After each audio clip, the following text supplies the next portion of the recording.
جب حضرت مہدی کی قیادت میں مسلمان صاحب ایمان اہل عرب یہودیوں اور عیسائیوں کی طاقت سے ٹکرائیں گے تو ان کی مدد کے لیے دو جانب سے اللہ تعالیٰ کچھ بھیجیں گے مدد. ایک تو آخری مرحلے میں مدد آئے گی حضرت مسیح عیسیٰ ابن مریم کا نزول، جو یہودیوں کی طرف رسول بنا کر بھیجے گئے تھے. انہیں یہودیوں نے اپنے خیال میں سولی پر چڑھا دیا، لیکن اللہ نے فرمایا وما صلبوہ وما قتلوہ ولکن شبہ لہم بل رفعہ اللہ الیہ. اللہ تو اپنی طرف اٹھا کر لے گیا.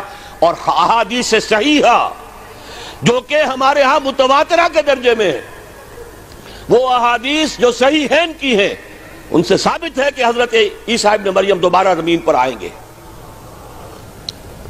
اور یہودیوں کا سب سے بڑا سرغنہ جو خود مسیح ہونے ہی کا دعویٰ کر رہا ہوگا، مسیح الدجال، اسے حضرت مسیح قتل کرے گے. لیکن ایک دوسری حدیث سے معلوم ہوتا ہے کہ مشرق سے فوجیں آئیں گی حضرت مہدی کی مدد کے لیے.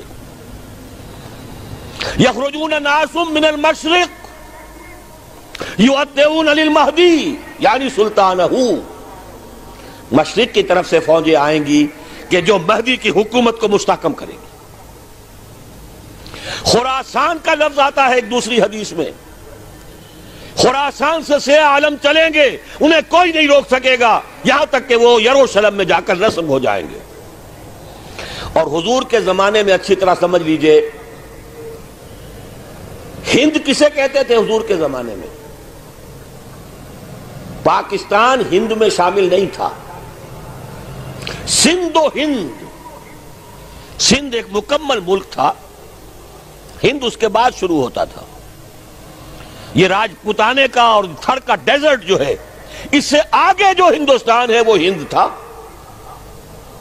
یہ جو ہمارا پاکستان ہے یہ ہمیشہ ہند میں شامل نہیں رہا. حضور کے زمانے میں بالخصوص سندھ و ہند، دریائے سندھ چلا آ رہا ہے. یہ ساری ٹریبیوٹریز جو پنجاب کے اندر اس کی ہیں، یہ سب ایک علیحدہ ملک ہے جو اس زمانے میں سندھ کہلاتا تھا. اور نمبر دو یاد کیجئے، اس زمانے میں خراسان ایک علاقہ تھا جس میں موجودہ افغانستان کا 2/3، تھوڑا سا حصہ ایران کا، اور جہاں تک میں تحقیق کر سکا ہوں آج تک پاکستان کا بھی علاقہ، خاص طور پر مالاکنڈ ڈویژن جو اس خراسان میں شامل ہے. خراسان سے سیاہ عالم چلیں گے جو جا کر یروشلم میں نصب ہوں گے. یہاں بھی ایک نقطہ نوٹ کر لیجئے، پہلے بھی یروشلم ہم سے چھینا تھا. کس نے چھینا تھا؟ عیسائیوں نے، کروسیڈرز. واپس کون لیا؟ کس نے لیا؟ عربوں میں دم نہیں تھا، عرب عیاشیوں کی وجہ سے کھوکھلے ہو چکے تھے. واپس لینے والا صلاح الدین ایوبی، کرد خون. اب دوبارہ یروشلم لیا جا چکا. چھینا کن سے گیا؟ عربوں سے. عرب واپس لے سکتے ہیں؟ کوئی اندیشہ اگر ہو سکتا تھا عراق کے بارے میں کہ شاید اس کے ایٹمک دانت نکل آئے، جو سازش کی گئی، جس طرح اس احمق اور پاگل صدام حسین کو دام میں پھنسایا گیا. صدام 100 جال، دام کہتے ہیں جال کو، 100 اس میں جو پھنسا ہے تو اگلا پچھلا کھایا پیا سب اگلوا لیا. اور ہے ہی کون؟ اس کے پاس ایٹمک ہتھیاروں کا ذخیرہ موجود ہے، اور کسی کے وہ ایٹمک دانت بھی نکلنے نہیں دے رہے. پاکستان کے اوپر کتنا دباؤ، اور ہمیں نہیں پتا کتنا کچھ دباؤ قبول کیا جا چکا. یہ تو سبھی مانتے ہیں. کیپ کر دیا گیا، روک دیا گیا، آگے تو نہیں بڑھ رہا، یہ تو سبھی مانتے ہیں. رول بیک بھی ہو گیا یا نہیں کچھ پتہ نہیں. لیکن کسی صورت یہ نہیں تسلیم کریں گے، قبول کریں گے کہ کسی مسلمان ملک کے پاس ایٹم بم آ جائے. یہودیوں کے پاس ذخیرہ موجود، سب جانتے ہیں. بہرحال یہ جان لیجئے اس علاقے سے امید ہوتی ہے سندھ اور خراسان. حالات بہت خراب ہیں ہمارے، اور حالات بہت خراب ہیں افغانستان کے بھی، لیکن حالات کے بدلتے اللہ تعالیٰ کی مشیت کے تحت دیر نہیں لگا کرتی. سیرت نبوی میں مجھے نظر آتا ہے سن 10 میں، 10 نبوی، ہجرت سے 3 سال پہلے، 2.5 سال پہلے، کہیں سے کوئی امید کی کرن نظر نہیں آتی تھی کہ عرب میں اسلامی حکومت قائم ہو جائے گی. 10 برس ہو چکے محمد الرسول اللہ کو دعوت دیتے ہوئے، اور ابھی تک بمشکل 125 آدمی ہے. اپنے بل پر، اپنے طاقت پر مکے میں رہ بھی نہیں سکتے. کیسے ہو جائے گا؟ کہاں سے ہو جائے گا؟ میں آج پوچھتا ہوں، کوئی شخص بتائے کہیں سے کوئی امید کی کرن اس وقت نظر آتی ہے؟ اس ماحول میں لے جائیے. اگلے 3 سال میں کیا ہو گیا؟ پہلے سال 6، اگلے سال 12، اس سے اگلے سال 72، اور بیعت عقبہ ثانیہ، ہجرت، اور وہاں سے اب حضور کی طرف سے انیشیٹ شروع ہو گیا، انیشیٹو. تو ہم نہیں کہہ سکتے اللہ تعالیٰ کی قدرت، اللہ کی مشیت. یہ یقین ہے کہ دنیا کے خاتمے سے پہلے نظام خلافت قائم ہوگا، اور تمام دنیا میں ہوگا. ظاہر ہے کہیں پہلے کسی ایک جگہ سے ہوگا، جیسے حضور کے زمانے میں ہوا. اگر بیک وقت پوری دنیا میں ہو سکتا تو حضور کے دست مبارک سے ہوتا.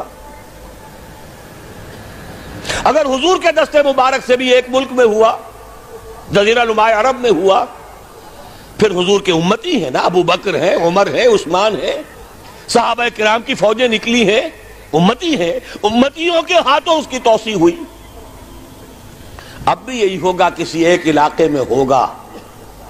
میرا گمان ہے، میں یہ یقین سے نہیں کہہ سکتا. گمان بھی میرا ان احادیث کی روشنی میں ہے جو میں نے آپ کو بتا دی اور موجود ہے اس کتابچے کے اندر. علامہ اقبال نے بھی انہی کے حوالے سے کہیں کہا ہے، میرے عرب کو آئی ٹھنڈی ہوا جہاں سے، میرا وطن وہی ہے، میرا وطن وہی ہے. اس علاقے سے کچھ ہونے والا ہے اور ہوگا انشاءاللہ. میری زندگی میں نہ ہو، آپ کی زندگی میں نہ ہو، کوئی پرواہ نہیں. حضرت حمزہ تو شہید ہو گئے غزوہ احد میں. 5 سال کے بعد حضور مکے میں داخل ہوئے ہیں فاتح کی حیثیت سے. حضرت حمزہ کی نگاہوں نے، ان آنکھوں نے تو نہیں دیکھا، عالم ارواح میں اللہ نے کیا مشاہدہ کرایا ہوگا انہیں، وہ تو ہمیں معلوم نہیں. بعض صحابہ شہید کر دیے گئے مکے ہی میں. بہت بڑی کامیابی. اپنی جان لگا دیں، اپنے آپ کو کھپا دیں، اپنے آپ کو مٹا دیں. جس طرح روڑی کوٹ کر بنیادوں میں بھر دی جاتی ہے، ہماری ہڈیوں کا چورا بنا کر اور ہمارے خون کے اندر اسے گوندھ کر اگر وہاں ڈال دیا جائے، اس سے بڑی سعادت کوئی نہیں. اس پر تعمیر ہو خلافت علی منہاج النبوہ کی، ہم اس کی بنیاد کے اندر دفن ہو جائیں، یہی بہت بڑی سعادت ہے. لیکن یہ ہوگا. میں نے عرض کیا تھا کہ یقین ہے مجھے کہ ہوگا، اور ہر صاحب ایمان کو یقین ہونا چاہیے کہ ہوگا. باقی یہ کہ یہ آثار ہیں اور احادیث بھی ہیں، اور 400 برس کی تاریخ بھی بتاتی ہے کہ یہیں سے ہوگا.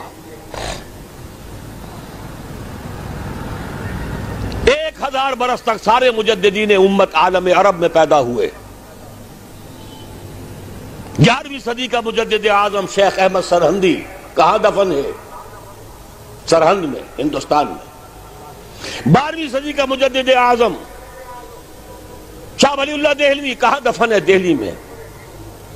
13ویں صدی کا مجدد اعظم سید احمد بریلوی، ان کی تو قبر بھی معلوم نہیں، لیکن ان کا خون جذب ہوا دریائے کنہار میں، اور ان کے سینکڑوں ساتھیوں کی لاشیں اس بالا کوٹ کے مقام پر. 14ویں صدی کے مجدد اعظم شیخ الہند، لیکن ان کے ساتھ ساتھ اتنے اعظم رجال علامہ اقبال جیسا مفکر، مولانا مودودی جیسا مصنف، مولانا الیاس جیسا مبلغ، کہیں اور ہمیں دکھا دیجئے آپ۔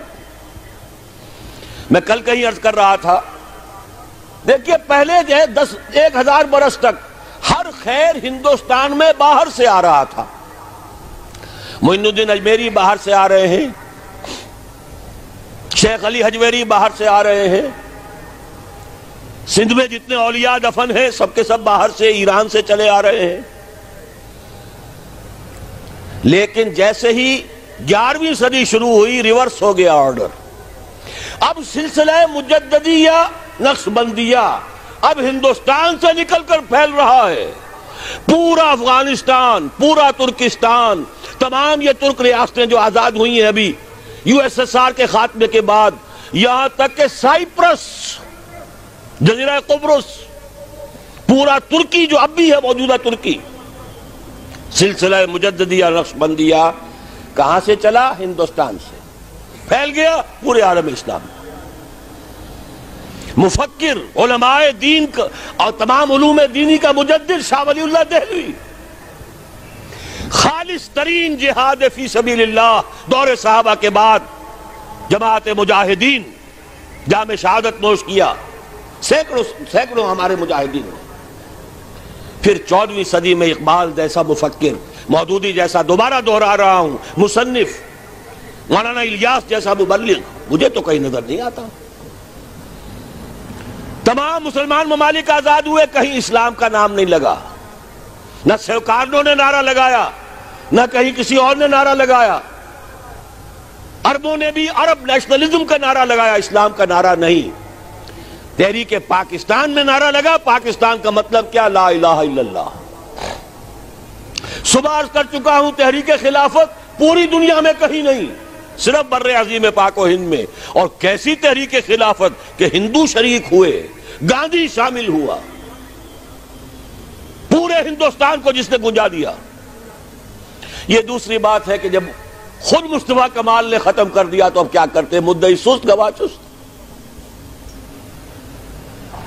نوٹ کرنے کی بات ہے، کچھ آثار ہیں، 400 سال کی تاریخ ہے، بتا رہی ہے پاکستان کا قیام خود ایک معجزہ۔ یہ ساری چیزیں مشیت ایزدی میں کسی بڑے خیر کا پیش خیمہ ہے،